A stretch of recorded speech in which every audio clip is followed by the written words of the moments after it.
Cost me $3,000.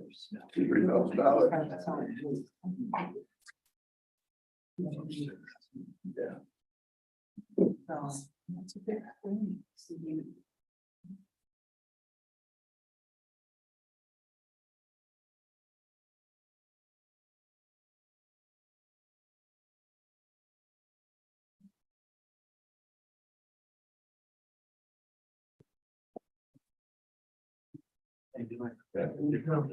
Yeah. What for? That's right. Jeff can start talking. I said you're gonna use again. Chamber. You got two. We knew there was something I forgot. You taking business with you this weekend? Huh? You taking Vincent with you? No, this weekend? we're- You know, 5 minutes. Just first airplane trip? First airline. You will have to check it now. We'll see. Probably. He's a pretty good I man. just built it now. Get away from. Thank you very much. Right.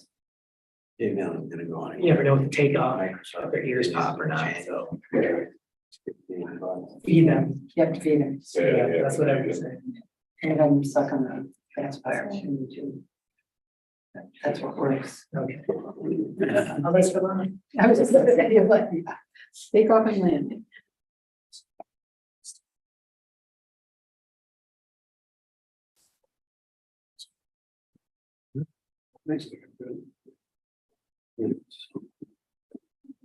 Same time. Yeah. Over the last year. Yeah. It's supposed to have 7 o'clock. I had someone's lunch. I'll do the pledge.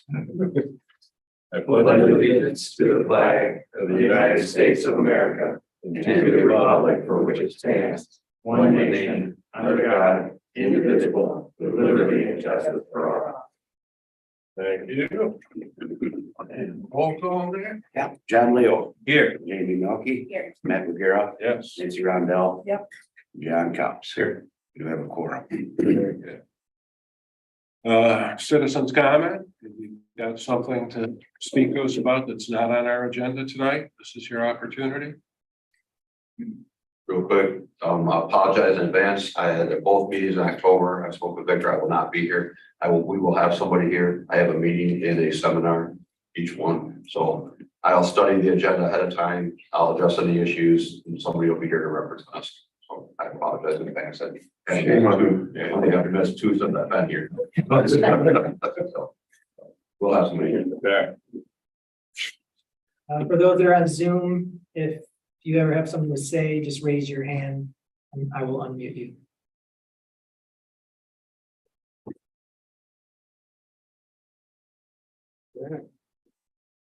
Got anything to say tonight? Let's talk about the consent agenda. Any public comment on the consent agenda? Comments at the table? No, all look good to me. Make a motion to approve? Second, Jamie Melky. yes. Nancy Rondell. Yes. Matt McGarrett. Yes. John Cops says John Leo. Yes. Motion carried. Yeah. Substation, please. All right, so early this year, we GRP Engineering contracted with 2 different companies to perform a survey and geotechnical investigation of the property behind the police department for locating the substation there, because that's the parcel that the council had honed in on. And through those investigations, they showed that the land is suitable to locate the substation there. So going forward, we need to have create a design and engineering for the substation.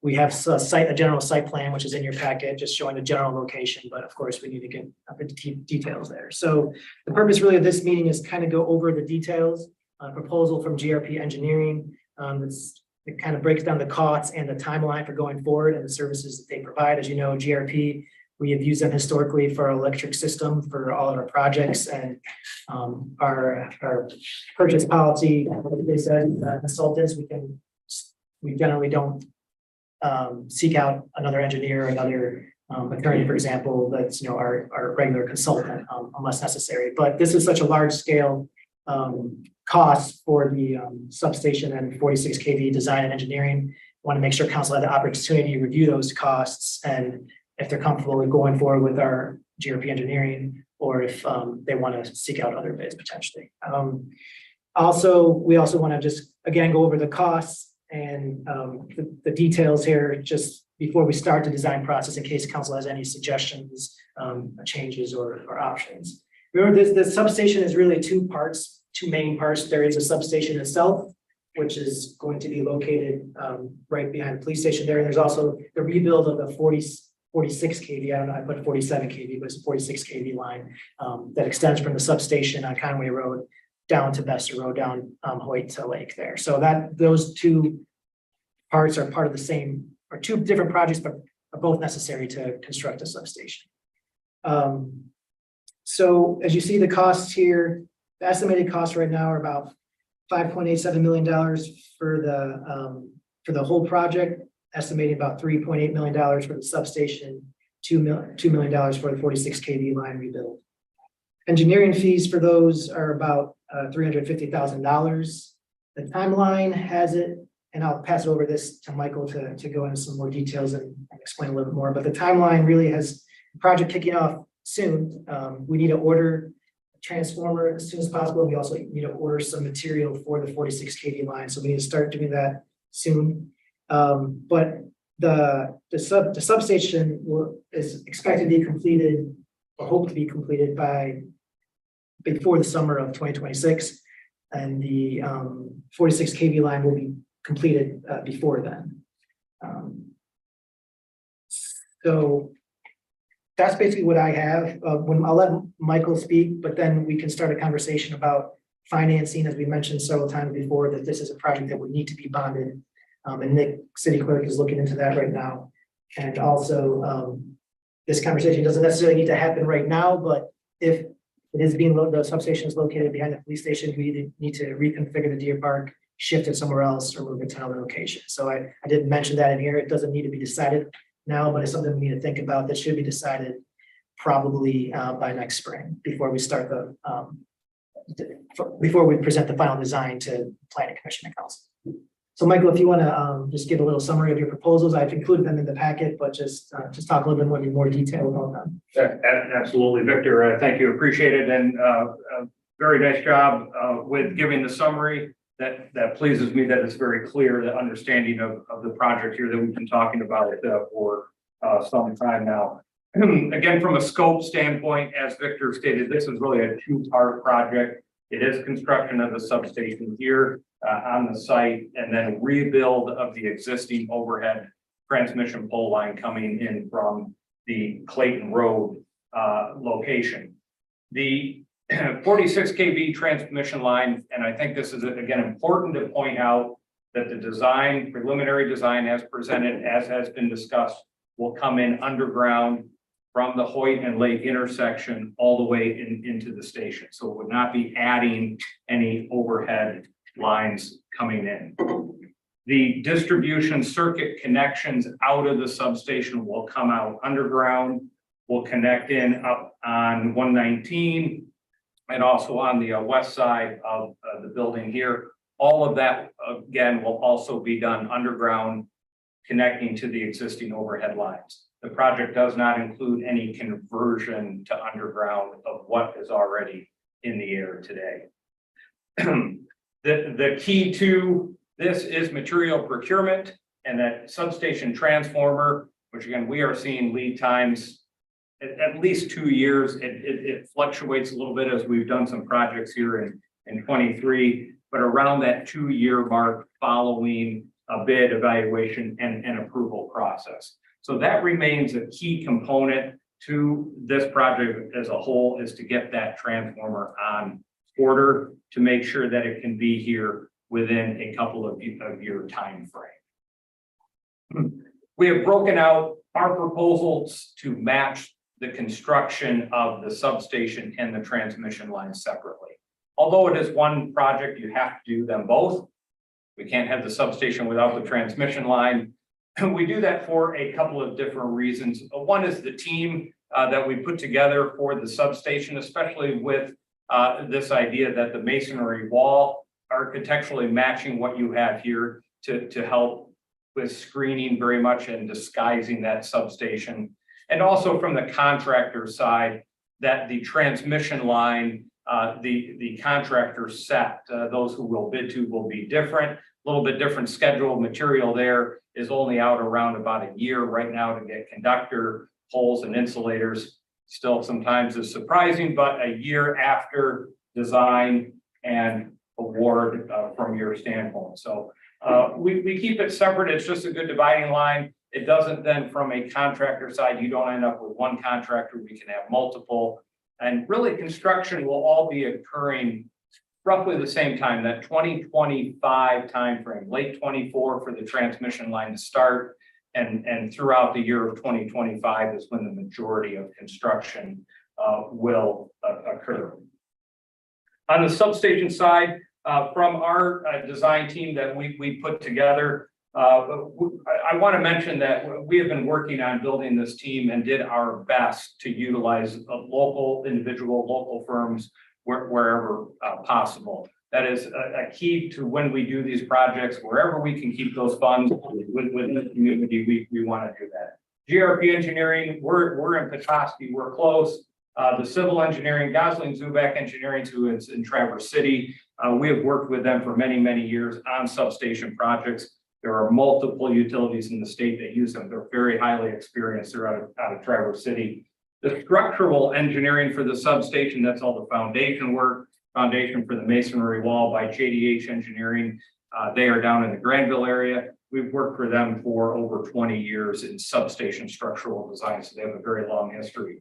And then the architectural for the design of the wall that will go around the partial roof, the doors, et cetera. A firm called Architect at Large. They're also down in the Granville area.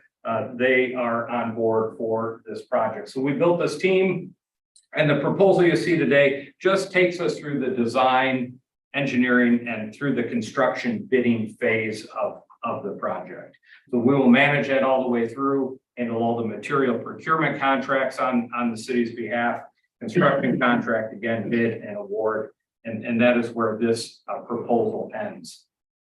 We did the same for the transmission line proposal as well, to just take it through the engineering, design, and construction bidding phase.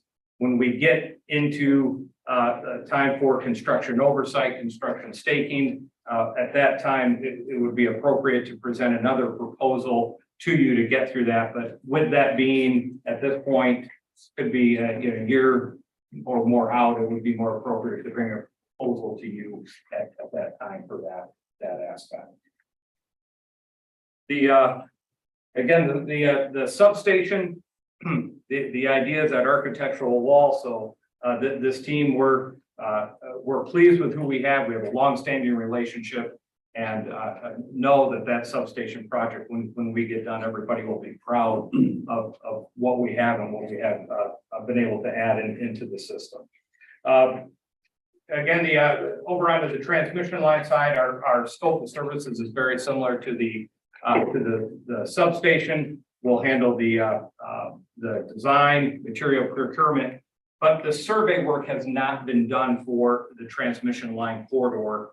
Survey has already been done for the substation here, again, to ensure that it would work along with the geotechnical work.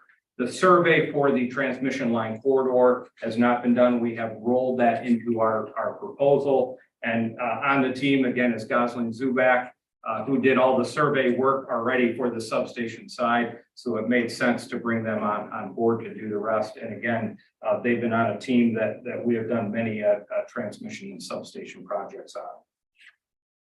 So I can go through the bullet item points of our proposal as needed, or just answer questions, but that is the overall scope of the two projects, two separate proposals, really why we separate them for you when we do this scope of a project.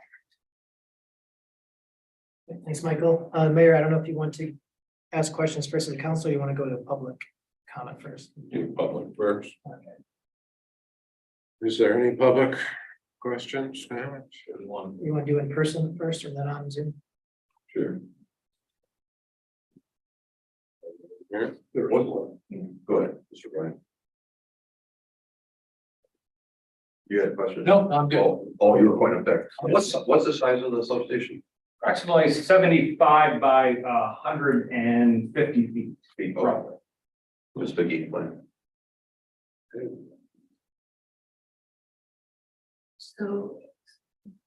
And so the line that's coming from Clayton and that whole part of that project and the substation, they'll be kind of worked on at the same time. Yeah. Yes, there will be At the same overlapping time, yeah. calendar. Yes, But the transmission line will be done first. correct. Correct. Less. So, Michael, let's clarify, when you said 75 by 100, are you talking about the fenced in area? Or are you talking Yeah. about? Yes, what you see in the site plan on the screen, what's being displayed right now, what you see, the rectangular box where the X is the exterior at that point fence or concealment wall that we're looking at today. But the actual transformer and stuff is not 75 by 100? Correct. Just want to clarify that. I have just one quick question. Yeah. On the, what's the, it's not exactly a roof on top of it, what kind of screening is that? Or do you know yet how that's gonna be? What is being proposed again is a masonry wall and brick with fake windows really to match what you see on this building and on the police station. And then the roof would be just a partial roof, just an angled up 12, maybe 15 feet as the architect is looking at it would probably be about the most that we could do to help provide some visual screening when you're looking at it from a little bit of a higher elevation.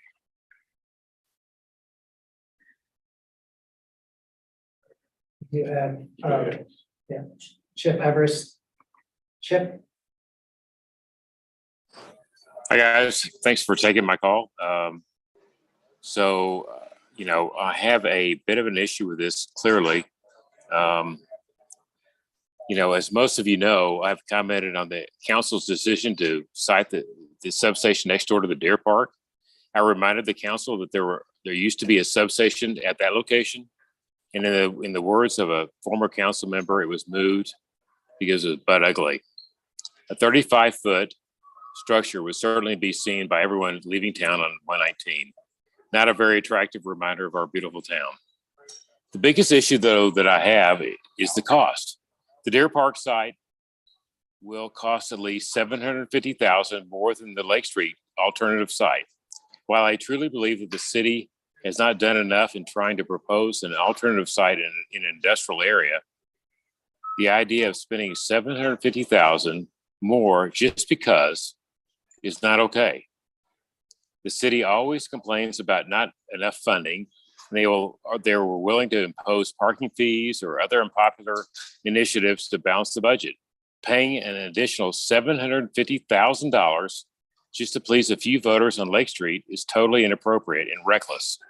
I have been a supporter of the tax increase in the past to support the police and the other pet projects of the city council. Not anymore. I've been disillusioned by how willing the council is to spend unnecessary dollars. Please rethink your decision. What do you think?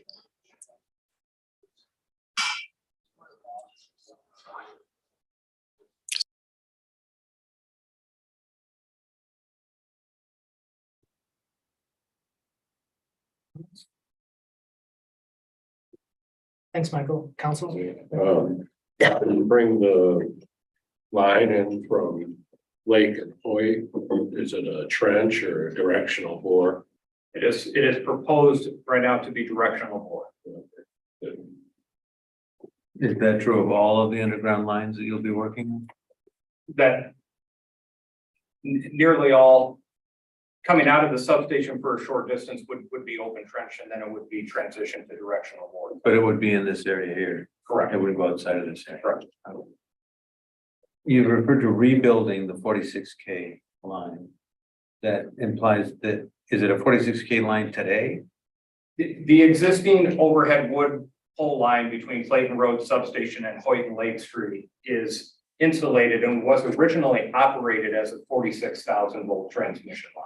Right. Today it is operating at 12,000 volts as a distribution circuit, but it is classified as a 46 kV line. So if it's classified as a 46 kV line, the rebuild is to do what?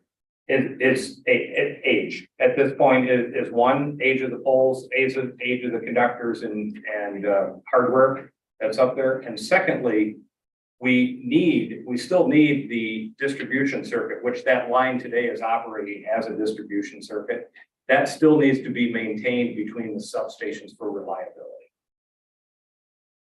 So that means 2 lines on the pole? It will be a transmission line, 46 kV with a distribution 12.5 circuit below. Okay, so there's that we're adding, basically we're adding a circuit. You're adding a circuit, that is correct. Yes, Wood poles or? yes, all proposes all wood pole construction, yes.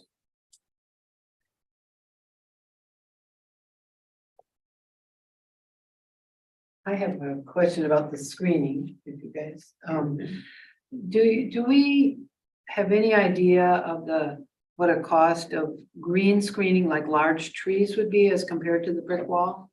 Do we have any, I'm just curious, I know we talked about both at one point, and mature green trees, not little ones that need to grow for 20 years, but ones that would actually screen it. Is there an advantage one way or the other, and what would the cost difference be? Certainly, so the two questions there start with, what is the advantage between the two? A concealment wall, a masonry wall will effectively screen anybody that is viewing the substation. They're not going to realize it's a substation because it is a nearly 100% screening. Okay, As opposed to, even with mature vegetation, it still takes some time, even if we would plant large evergreens, still would take some time for them to fill in. So during that time between initial planting and whenever they fill in, one would see the screening, a chain link fence, which is traditional substation fencing, and then the substation equipment. okay, Cost, offhand, I don't have the difference between those two types, but it is significant. yeah, I guess I'd just like to know a number for that, approximate number, obviously. Because obviously the cost is a concern, it's a lot of costs, so if it's really a large savings, I think it's something we possibly should at least look at. I know there'd be more maintenance to the trees probably than a brick wall once it was up. And does it make any difference in deadening the sound, or is there any other advantage one way or the other? And the substation does, the only piece of equipment that routinely produces any sound is the transformer itself. And certainly the masonry wall will provide additional sound deadening than just vegetation. Then trees would. I agree, it would be useful to have the cost differential, especially since it was found that additional foundation work needs to be done because of the moisture content. Yes. And those costs, are those the total, you referred that you would bring us another proposal for completion of the project in a year or so. Are the costs the total cost of the whole project?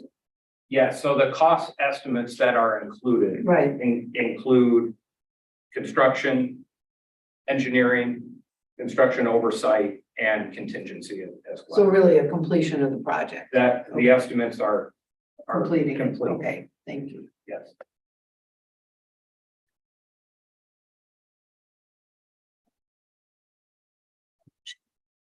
How does the contingency work? Can you say your name? Oh, I'm David Allen. I'm curious to know how the contingency work and whether there's some type of oversight on how we spend that. Are you referring to the contingency that's in the cost estimate that's been provided? That contingency is there. That is a typical methodology when we do construction cost estimates, project cost estimates. That contingencies of 10 to 15% are put in because we're not creating the total construction costs. It is always prudent to have a contingency at this phase. As costs are brought in, as material procured, that contingency could be adjusted once those numbers are known. Okay, and those will be in the updates. What's been spent? Absolutely. The cost summary and tracking sheet would be done by staff. Okay. Well, I think even before that, wouldn't we get a better feel for it once it's gone out to bid? We have Oh, some absolutely. Yeah, Absolutely. and we would revisit it at that point. Correct.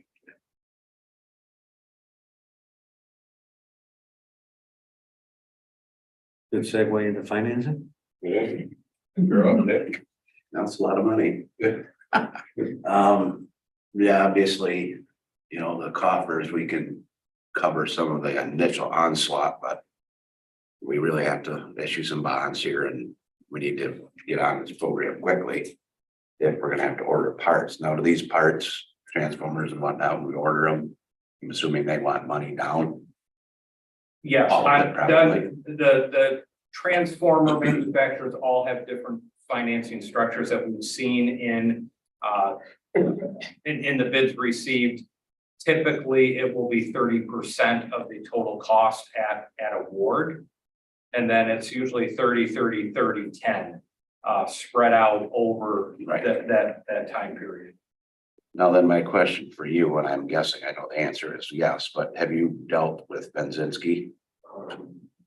Bond, you know, the municipal advisors down in Detroit, he's done a lot of work for the city over the years and sewer authority and I think Petoskey many years ago, but he's probably who I would reach out to for bonding. And I already have. I just haven't heard back yet. So what are you looking at for a time frame? Truthfully? Or 3 months? to order the transformer? Yeah. Oh, 2 weeks? No, not at all. And we've built in, even in the proposed, schedule, and if Victor, you can, roll to that for the substation. We've even built in right now a little bit of a buffer. It would be best to have the substation online prior to summer of 2026. We don't want to be doing any construction down here that time we want, done out of here. So with, right now, with the bids we've seen around 2 years, if we would be awarding toward the end of 23, you're gonna see a transformer somewhere end of 25 or so. So if with taking time for financing, et cetera, if award happens in early 24, you're gonna see that transformer in early 26, which is what we have in the schedule today. Okay. Built in a little bit of buffer with that. That way you're not rushed, even though there's discussion on this project, there's a lot of legwork that has to happen. Perfect. And Nick, this is, I guess, a question well, also for council too, is, we had talked about whether or not to just bond for the substation and the substation project and the 46 kV to build, or should we tag along other electric projects that we have in the future? I know, so when this, the substation, as with all electric projects, are funded by, not by the taxpayers, but by the ratepayers. So it's those who pay electric utility inside the city as well as in the townships. So when we calculated our rate increase a couple years ago, when they did the study for the rate increase, for the rate study, we calculated bonding out for these projects in that rate study. Now, this is a little bit higher estimate for the substation, but I'm not sure that's gonna really affect the rates going forward. We'd have to probably talk, but I guess part of it is whether or not we bond more projects with this or just bond for the substation alone. Well, I think my answer to that would be what our bond rate is gonna be. I mean, that makes a big difference in what our bond payments are going to be. I don't know. I think after we're said and done with $5 million, $6 million, we might have to sit back and reassess for a year or two. And again, at that time, look at rates. We're gonna be due for a study by 26 anyway. We have scheduled increases, right, for the next. For the next few years, right? And we have 3 more years. So probably by the end of this project, we'll be looking then at readjusting our rates if need be. Then we'll have real data, real costs, real bond payments, interest payments, the whole 9 yards. Those were all. So there's lots of financial parts to this. This may be a really stupid question, but can a bond be refinanced? Yes, refunding, yes. Okay, so if we go in at a certain rate and the rates drop, we can in fact refinance. Right, it does cost additional money to do all of it, but then we would weigh the long-term Right. gains versus But what it costs it to can be refund done. them. Yeah.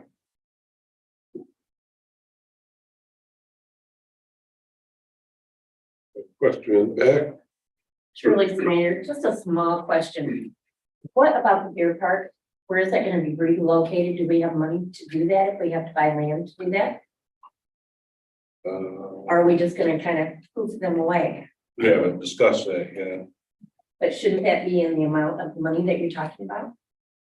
Yeah, I think reload, if we, I mean, we aren't gonna move it to Kiwanis Park, I wouldn't think. We had originally talked about just shifting Making it all it smaller. down, which would not be, Downsizing and shifting. would not be a significant expense. So this is the, you can kind of see the Deer Park outline right here. One of the questions, we looked into two things so far. One is to whether or not there are any rules from the state to decrease the size of it, the number of deer there were. We looked into it, there are no rules, so it can be at any size. So we can either keep it as is and just decrease the size where the substations go, or we could move it south, southwest this way. Shift it. So those, if you want to, if you want to keep it there, those are options. That would not, I mean, the real only cost would be probably clearing some brush and switching the fence around. So I don't think there'll be significant cost to move the deer park. We wouldn't need, I wouldn't recommend buying any land or that, No. or going to another park. I think it'd just be shifted around right there and left alone, downsize, Smaller. Yeah, just downsize. Shifting. which, so you're looking at probably $4,000 or $5,000 for Just the fencing. fence. Yeah. This is, so to me, I manage it, and that's the ideal spot, because we are in and out of there all the time.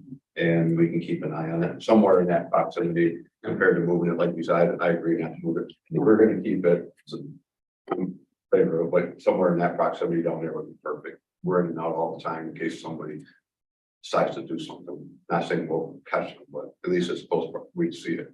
Right.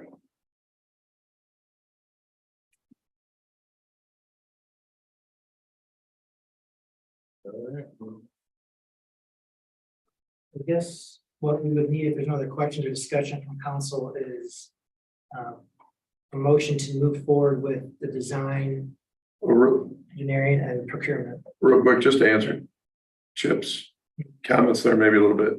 You want to just briefly explain how we got to this point, by looking at the other properties and Yes, the additional cost it was gonna be between properties so and whatnot, just so he understands. Michael, even Jim Raymer was involved a little bit of this. We were looked at private properties. So let's step back. One of the main things about this project is it could not be just located anywhere. It had to be located near where the center of the grid is, and there's only a small corridor where that center is, and that's, basically along Hoyt Road, a little bit Lake Street, and down here. So keeping that in mind, there were select properties we're looking along from Vester Road down Lake. There were some private properties. I think there was about 4 that we looked at. And we had asked the owners there if they were interested. Most of them either said no or unresponsive. And then one of them was kind of impractical. So we looked at those. The only other feasible location that we looked at that was on public property was that Lake Street property, and council discussed that quite a few times at meetings and ultimately wound up at this location. So yeah, we definitely looked at at least 4 private parcels between Lake and Hoyt up to Vester, because that's where the 46 kV line runs down. And so we looked at those properties and just, there was no interest or no desire from those property owners to have it. Access to one of them was also kind of, I think, a little difficult. One was also right on Hoyt Road.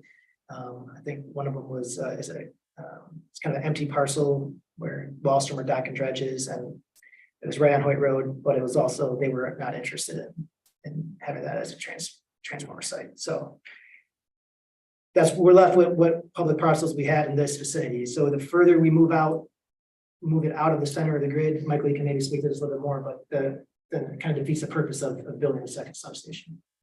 And costs start to increase as we have to build more distribution circuits to bring it to where the load center is. So absolutely, the further we take it out of town, that it does defeat the purpose. We also, I think, we talked about the security aspect of it down here as a more secure spot with the police station, city hall, folks around as opposed to. What was the additional millions that it was gonna take to Right, put it somewhere in the township oh, or yeah, in other parts? So, Yeah. I mean, I just, you know, he Yeah, brought up we a need couple to- comments. I just wanted to make sure, you know, we had that all out there, that we did investigate a a lot lot of of things, and this is just the most common. Well, as I Common sense. remember, when you did the load analysis, the real center of the load is actually right here. It is, This is the optimal place. So, and it's correct. And, Yeah, and the comment about the $750,000 incremental cost, I don't know if that's related to screening or If what. I remember correctly, this position down here was very similar in cost, if not slightly less than the Lake Road corner piece. The only difference is. I think the $750,000 comes into play with going from cedar head screening to Yeah. a brick wall. I think it was Yeah. very, very close to a preliminary cost between the two sites. I think that's why we need that number too for screening versus brick wall, just so we and other people understand where that cost is coming from. Correct. So important. sorry to interrupt. No, no, good point. Yeah, no, it's good to address that.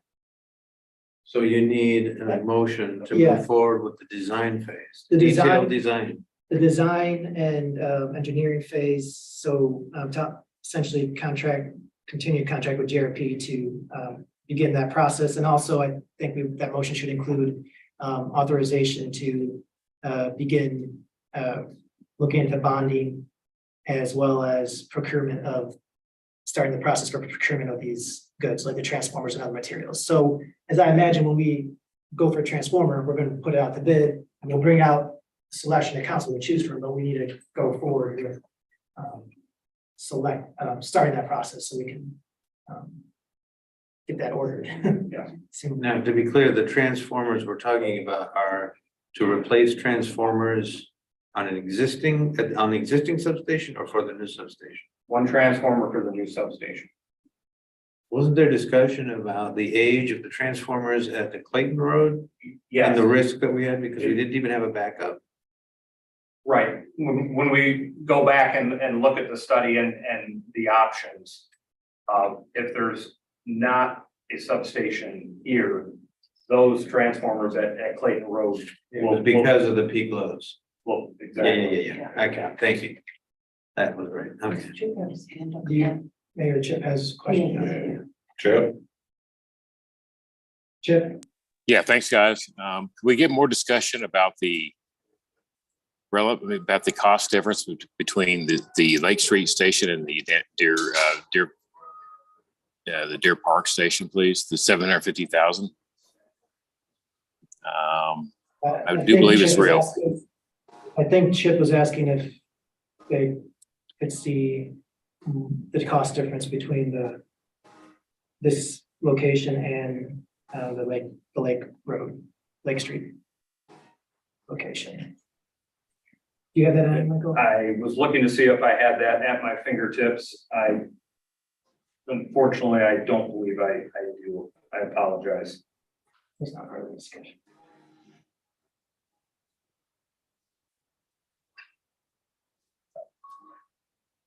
We have those estimates. I apologize. I do not have them with me tonight. I can get with you later. Yeah, Chip. That doesn't work for me though, so. We got any more information on that, please? So I'll just clarify, Chip, that this was discussed and the numbers were discussed at a previous council meeting. So we just don't have those on us because the discussion today is not about which location. That location was already decided at a previous council meeting through several different discussions. So that's why we don't have those numbers on us, but we do have those numbers. You can email me and I will, I'll give those to you.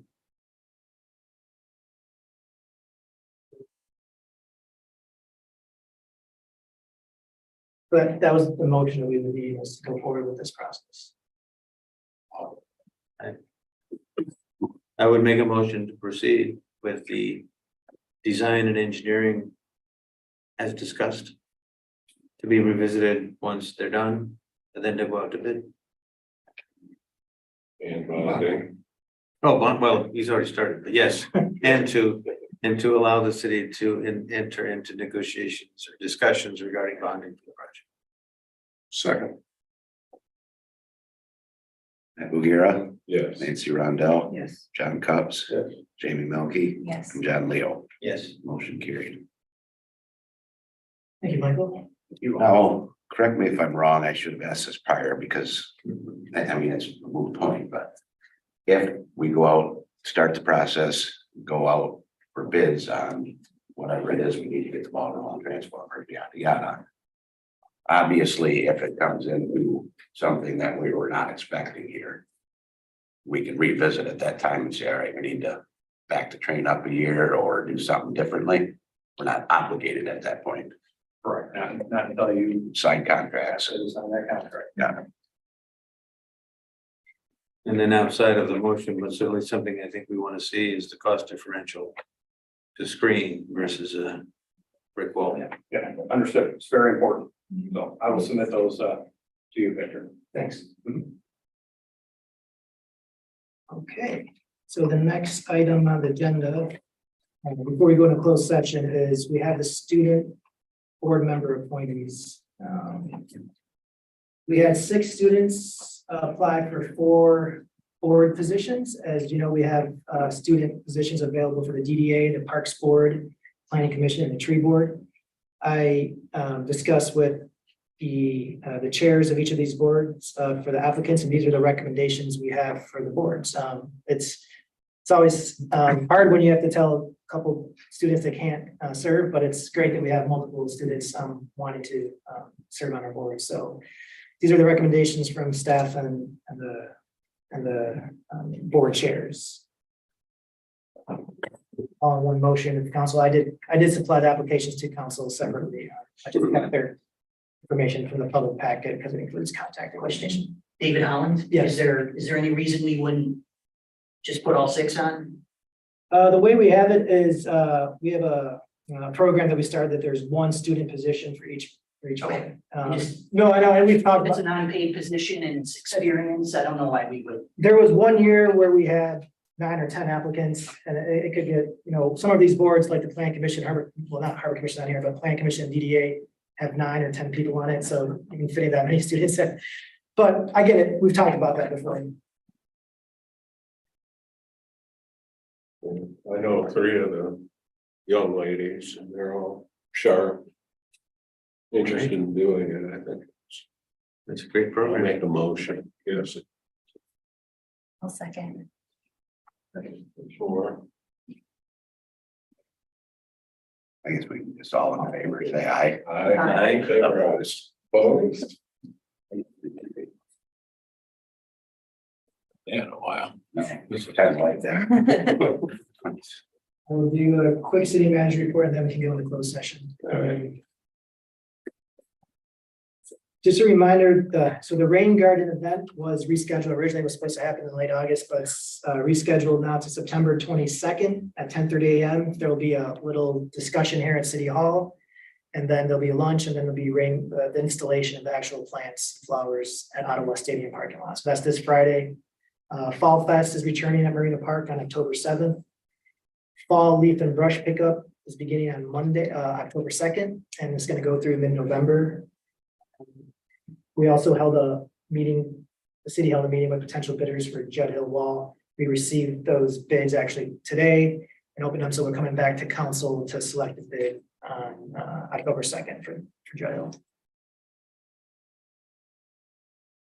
Few meetings that we've had, the DDA board discussed the Ice Fest, Merchants Walkway, Third Street Lighting, and the zoning board reapproved the variance for a house on 420 East Main Street.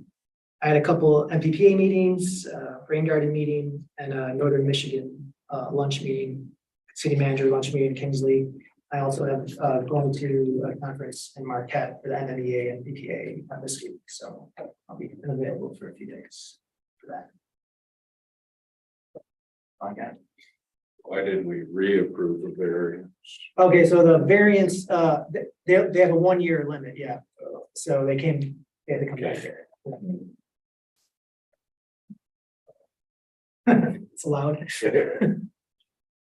All right, I guess so, we'll need a motion, and Jim, if you can provide a language, but to go to closed session to discuss Robin Johnson versus City of Harper Springs lawsuit related to short-term rentals. If the council is so inclined, we would need a motion that the council meet in closed session under section 8E of the Open Meetings Act, specifically to consult with the city attorney regarding trial or settlement strategy in connection with the pending Johnson litigation, on the ground that an open meeting would have a detrimental effect on the litigating or settlement strategy of the city. Love to make that motion. John Leo, Yes. John Cox. Yes. Matt Guerra. Yeah. Nancy Rondell. Yes. and Jamie Melky. Yes. Closed session at 7:45. Thank you all for coming.